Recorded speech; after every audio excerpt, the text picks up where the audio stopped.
Hello అండి, నమస్తే. నేను హేమంత్ని. మీకు ఒక చిన్న విషయం చెప్దామని చెప్పి వచ్చాను. ఇప్పుడు సోషల్ మీడియాలో ఇంకొక ట్రెండింగ్ టాపిక్ ఏంటంటే టీవీ చూస్తే కూడా రిపోర్ట్ చేస్తారా అనేది. సో బేసిక్గా టీవీ అంటే మీరు మామూలు చూసే టీవీ అని కాదు. ఐపీటీవీ అందరికీ తెలుసు కదా. ఐపీటీవీ ఎలా వర్క్ అవుతుంది, మనకి ఎందుకు తక్కువకు వస్తుంది అనేది. రియాలిటీ ఏంటంటే చాలా మందికి అసలు ఐపీటీవీ ఎందుకు అంత తక్కువ కాస్ట్ అనేది తెలియదు.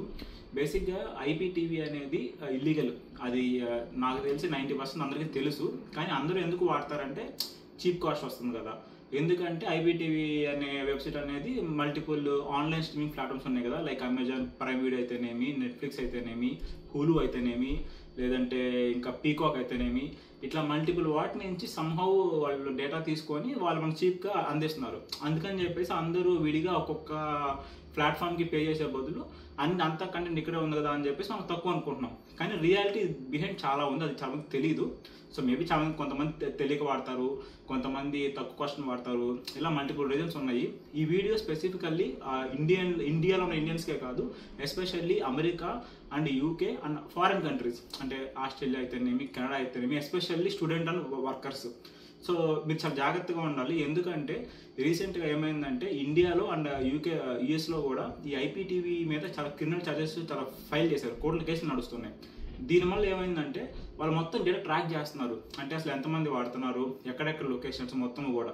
రియాలిటీ ఏంటంటే వాళ్ళు మేబీ 100% వాళ్ళు లొకేట్ చేయలేకపోవచ్చు ఎంతమంది వాడుతున్నారు ఏంటి అనేది.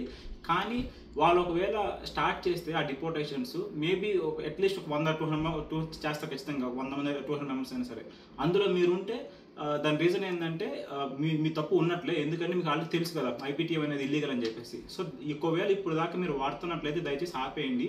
ఇంకొక రీజన్ ఏంటి అంటే ఇదంతా ఎందుకు అలా జరుగుతుంది అంటే ఈ ఐపీటీవీ వాడి వెబ్సైట్ని ఈ సైబర్ క్రైమ్ అని ఒక ఉంటుంది కదా, సైబర్ క్రైమ్ డిపార్ట్మెంట్స్ వాళ్ళు ఈ అఫీషియల్ కాకుండా ఈ సైబర్ క్రైమ్ అనే గ్యాంగ్స్ ఏం చేస్తారంటే ఈ ఐపీటీవీ వెబ్సైట్ని హ్యాక్ చేసి ఈ ఐపీటీవీకి మీరు ఎట్లా అయితే పేమెంట్ చేస్తున్నారో అంటే క్రెడిట్ కార్డ్ అయితేనేమి, లేదంటే సోన్స్ మల్టిపుల్ ఫార్మాట్స్లో ఆ డేటాని వీళ్ళు దొంగిలించి దాన్ని ఇల్లీగల్ కార్యక్రమాలు అంటే లైక్ మల్టిపుల్ థింగ్స్, అది టెర్రరిస్ట్గా అయితేనేమి, ఇలా మల్టిపుల్ వాటికి. కాకపోతే వాటికి ఎంత క్లారిటీ, ఎంత యాక్యురేట్ డేటా మనకు తెలియదు. ఇప్పుడు సోఫార్ అయితే ఏ గవర్నమెంట్ రిలీజ్ చేయలేదు.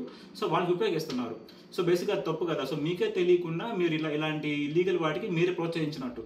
Obviously end of the day మనం రూల్స్ ఫాలో అవ్వాలి. మనం చేసే పని ఎప్పుడు కూడా అవతల వాళ్ళకి హాని కలిగించకూడదు. ఇది 2 బేసిక్ థింగ్స్.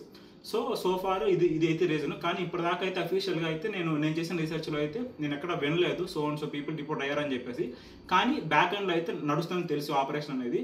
సో ఎంతమంది ఎఫెక్ట్ అవుతారనేది complete depends on the government on the future. So దయచేసి అందరూ ఐపీటీ వాడటం మానేసేయండి.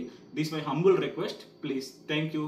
If you like the video, please like, share and subscribe. Have a great day. Bye.